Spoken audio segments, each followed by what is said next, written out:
From the Bob Mills Weather Center, the Oklahoma weather expert, Travis Meyer. It has been a very interesting month, to say the least. It hasn't felt like the month of February like it should. And if for folks really that live to the northern plains or live in the northern plains, they don't even know. It's like there's no snow on the ground. This is where the snow is on the ground right now. You can go on up into portions of the Dakotas and Montana. There's no snow on the ground. This time of year, there's usually snow down to Nebraska and Iowa and then across the Great Lakes area. That's not happening. So again, the good news is for skiers, at least the snow is where it should be for skiers, but for the rest of the people, it isn't. Today's high temperatures hitting 64 in Bismarck. That is crazy warm for this time of year. And there is some really, really cold air that is going to shoot down right behind this warm air, but check out the plains. Temperatures have been in the 80s to 90s. It has been a wild, wild day, and that goes all the way to the East Coast. Now, because of a storm system coming in, we do see some snow up to the north. There's travel advisories up there, so things are changing as that cold air starts to sink south. We have winter storm warnings in the mountainous terrains out to the west from the Colorado Rockies, Sierra Nevada mountain ranges. Then all this red, fire weather warnings. That's not a good thing. That means we don't want to be burning. We don't want anything burning. And tree pollen, way crazy right now.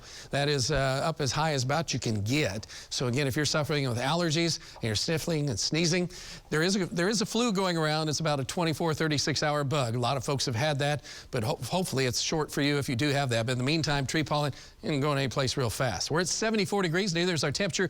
Staying awful nice, 32% humidity. So moisture is okay, but it's going to get really dry tomorrow afternoon. We're in the 70s, 67 right now in Claremore, 72 in the Wagner area. 70s around Tulsa. You see a little bit cooler north and east. You guys will modify tonight a little bit as the southwest wind moves on in across the area. Had multiple grass fires as we were just talking about, but for eastern Oklahoma we haven't had much. That'll change tomorrow, but look at our temperatures in the morning, way above normal. We should be in the 30s for lows. We're going to be in the 60s. That just tells you things are out of whack, but not for long.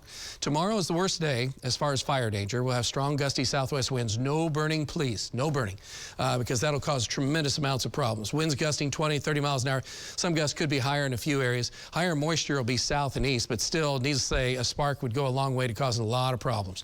And then we have this colder air coming in rapidly. The good news is it's going to modify as it goes south because we don't need Arctic air, but there is a chance of a few snow flurries across portions of southeastern Kansas and southwest Missouri. That gives you an idea how cold that air is by morning. Should be in the 20s to near 30 on Wednesday morning, not tomorrow morning. Tomorrow morning's the 60s, and then we'll be in the 20s to low 30s.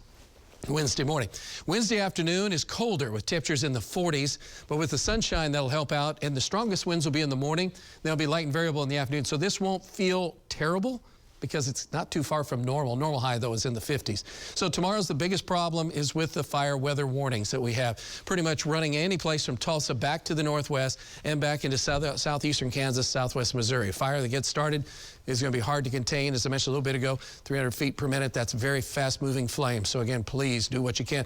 We thought we might have isolated severe storms, but those are getting pushed further to the east faster, so that's okay. So only an isolated shower chance tomorrow night. That is primarily associated with the front, and that's mainly in southeast Kansas. Then we do have a 20% chance of some showers. And if you're southeastern Oklahoma, you're up to about a 50-60% chance showers on Thursday.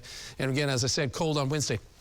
By the time we get to next weekend, overall the weekend's good, but there is a chance of thunderstorms late Sunday night into Monday as a cold front comes in. If those storms materialize, they're going to be severe because it's going to have that spring-like feeling to it. And here's why. We're super warm, way, way too warm for this time of year. Then we're going to get really chilly, and then we're going to bounce back up to really warm weather just in time for the weekend. That's good.